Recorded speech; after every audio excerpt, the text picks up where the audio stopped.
Hello, everybody. Hi, it's beginning week 7 of lockdown.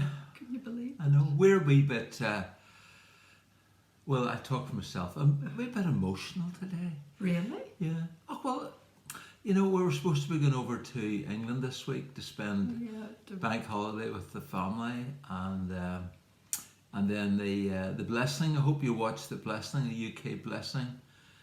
Where 65 groups, denominations, churches got together, did this incredible version of the song, The Blessing, which is really the Numbers Aaronic blessing. And it's incredible. If I put it on, honestly, I'm in tears. I think we both cried over it. I know, and we sent it out to so many of our friends, and they've said, wow, this is amazing. So, although that's quite interesting, Paul, you talking about your emotions, because you were mocking yesterday morning all the TV programs where everybody's being asked, yes, how do you feel? Yes, Captain Tom, and how did you feel when the planes flew by? And how did you feel whenever all the soldiers stood at attention? And how do you feel like going, oh, give the man a break, will you? How does he feel about everything? Can they ask a decent question? So at least now I can ask you, that. how did you feel? I know, well, that's okay. How are you feeling about? Well, I thought that the song was absolutely amazing. It was just so good. And then, interestingly enough, because it finishes with our buildings may be closed, but the church is alive, and it really brought that home, the sense of unity, the power of unity. Yeah, it was incredible. Wasn't it? And then I was watching, you don't really like it, but what do you call that program on Sunday night that you don't want to watch? The Midwife? No, you know the one about the countryside and everything. Country File? Country File. I don't mind it. Yes. Well, anyway, I was watching it last night, and there was a guy on talking about different types of bird song, and I found it really interesting. But then he said this thing, which I had heard before, but I always wondered, was it true? And he said that the dawn chorus is when birds waking up in the morning, and it's especially male birds. It is male birds. And they sing their song really loudly because they want all the other male birds in the area to know that they're alive and kicking and not to invade their territory. So that made me think about the thing we watched on YouTube where it said the church... The UK blessing. The UK blessing. The thing. Okay, the UK blessing. That... when it said the church is there, the buildings might be closed, but the church is alive. And it just struck me that as we declare who God is, as we continue to worship, and as we continue to serve, as in our service is also our worship, that we are declaring, I think we're declaring to the enemy, the church is alive and well. Yes. We are going to invade your territory. You're not going to invade our territory. You might think that you've won the day by closing the buildings, but you absolutely haven't.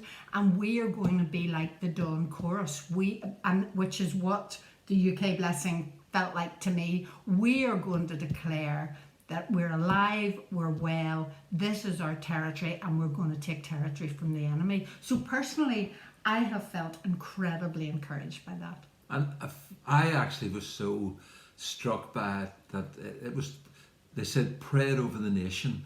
And I'm in Acts at the minute, and I read this, and you read the Bible, as you do, and you pick up stuff, and you thought, I never noticed that before. Paul is in Lystra, and he's preaching, and a man gets healed, and they treat him and Barnabas like gods. And Paul says, no, we're only men. And then he says this to them, we're bringing you good news, telling you to turn from these worthless things to the living God who made the heavens and the earth and the sea and everything in them. In the past he let all nations go their own way. Then he said this, yet he has not left himself without testimony. He has shown kindness by giving you rain from heaven and crops in their seasons. He provides you with plenty of food and fills your hearts with joy. And Paul's developing a theme that he actually picks up and talks about in Romans chapter 1, how that men and women, even if they've never heard the name of Christ, are without excuse because of the glory of creation. But when he says this, and he fills your hearts with joy, and it made me realise that any good thing that comes on humanity comes from God. And this tells me something about the favour of God. Not only does God provide for men's physical needs, actually he puts something into their heart and fills it with joy. And I think we can sing that blessing over the nation. God is for you, not against you. He is with you, and your children, and their children, yes. to 1,000 generations. And I just thought, wow, God puts joy in the hearts of men and women who don't know him. Why? Because he's for them. It's almost like there's a taste of what real joy is all about. And so let's sing that song together. Not the two of us now. Yes, we'll not impose that on. But let's remember that God is not against our nation. God's not against mankind. He's for us. He's with us. And he's with our children and their children.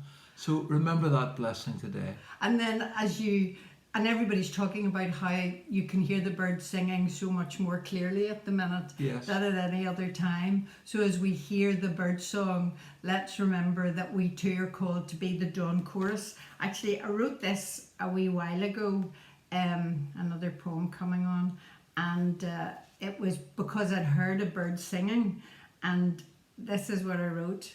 Sing, sweet songbird, sing. Sing of his love, sing of his faithfulness. The kiss of the Creator, ringing down millennia, cannot be silenced.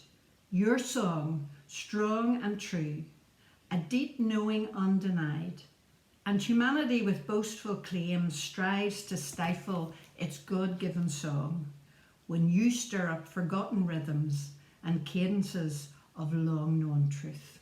Let's keep singing, folks. He is for you.